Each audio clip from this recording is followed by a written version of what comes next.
Je ne crois pas qu'on se connaisse, vous et moi.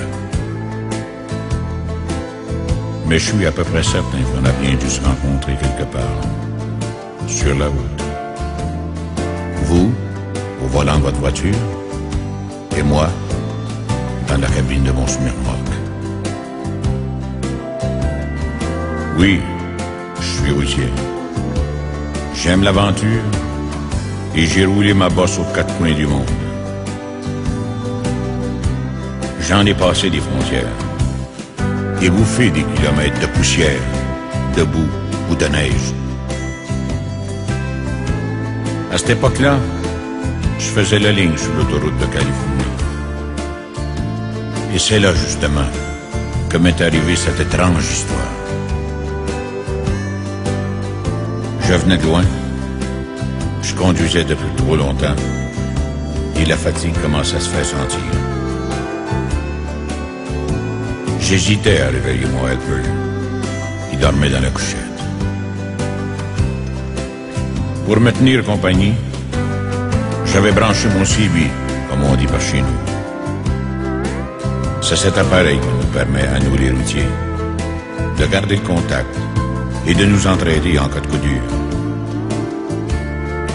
Je venais à peine d'allumer le canal 27 de mon CB lorsque j'ai entendu, à travers la fréture, une petite voix lointaine qui parlait.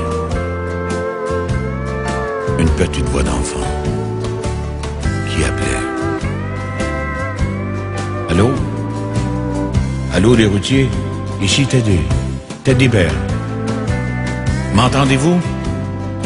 Ici Teddy. Répondez-moi. Je tournais le bouton de mon CB sur l'émission et questionnais à mon tour. Allô? Allô, Teddy? Ici la route. D'où appelles-tu? Que veux-tu? La voix du gamin répondit un peu plus proche. Ici, Teddy. J'appelle les routiers. Je te reçois, Teddy. Que veux-tu? Je suis tout seul. Je m'ennuie. Et je voudrais parler un peu avec vous. Je vous appelle avec le CB de mon papa. Cet été, nous avons eu un très grave accident. Et je suis toujours dans mon lit. Le docteur dit que je pourrais marcher un jour, mais que ce sera sûrement très long. J'habite une petite maison tout près de l'autoroute. Je suis souvent seul le soir, car maman est serveuse dans un snack pour nous faire vivre. J'ai perdu mon papa dans l'accident qui a détruit son camion et qui m'a cloué au lit. Il m'emmenait de temps en temps pour les petites courses, mais maintenant, il ne vient plus jamais personne. Alors, j'essaie de vous accrocher avec le CB qui nous reste, pour vous parler un petit peu quand vous passez sur l'autoroute. Je ne suis pas une fillette, mais il me semble soudain que mes yeux se brouillaient, que j'y voyais moins bien. À la première sortie venue, j'ai arrêté le moteur et j'ai sorti ma carte. Dis-moi, Teddy, où habites-tu exactement? Le petit me situait à sa maison. J'avais de l'avance sur l'horaire. J'ai remis en marche et j'ai sorti de l'autoroute. Bien que j'ai foncé pour arriver chez lui, je n'étais pourtant pas le premier. Bon sang, 6 énormes vannes m'y attendaient. 6 copains qui avaient entendu notre conversation et m'avaient devancé. D'autres arrivaient encore. On est tous entrés. On a sorti Teddy de son petit lit. Et ce fut vraiment la fête. Chacun voulait le porter, l'asseoir derrière son volant, le cajoler. Le gamin rayonnait. On lui donnait un tas de petits gadgets qu'on avait dans nos cabines.